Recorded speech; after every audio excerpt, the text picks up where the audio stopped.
我而家呢間屋位置啊，4000零尺，都係100萬一方嘅啫。點解話唔貴？喺山上面，李嘉誠先生嘅、何鴻燊先生嘅、劉鑾雄先生嘅大宅，試問下100萬一方，佢賣唔賣俾你？有錢都買唔到啊！知唔知？稀缺2個字啊，稀缺。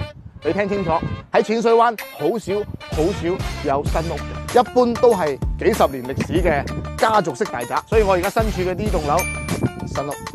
好，咁啊，帶大家落去睇睇，喺我哋主人房嘅陽台呢度望出去淺水灣沙灘大海，睇到未？成億嘅遊艇就停喺你樓下，世界500強老闆就係你嘅鄰居。俾大家睇睇2億1層嘅主人房係咩樣？呢一間屋成棟800方，大概係9億到。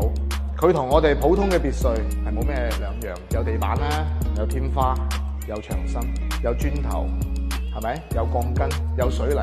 但係最特別嘅係咩咧？係呢度嘅生活圈子，呢度嘅名校，呢個醫保間、廁所。嗱，呢度咧就係我哋嘅主人房，背靠住我哋嘅孖崗山，選擇比努力更重要嘅意思就係咁啦。喺我嘅理解入邊，何謂之豪宅？豪咧，佢必須獨一無二，地段啦、戶型啦，呢個廳7米幾，正對住我哋淺水灣沙灘出邊嘅陽台，我哋叫空中花園，睇到未？呢個空間、呢個高度、呢個地段，喺呢度住嘅人一定係獨一無二。電梯廳行出嚟，到達咗我哋嘅車位。香港曾經有個紀錄，一個車位1180萬。我哋呢度1、2、3、4，輕輕鬆鬆4個車位。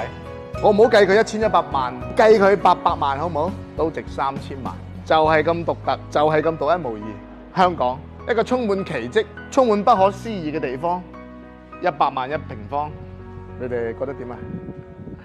過唔過癮啊？正常，超級正常啊！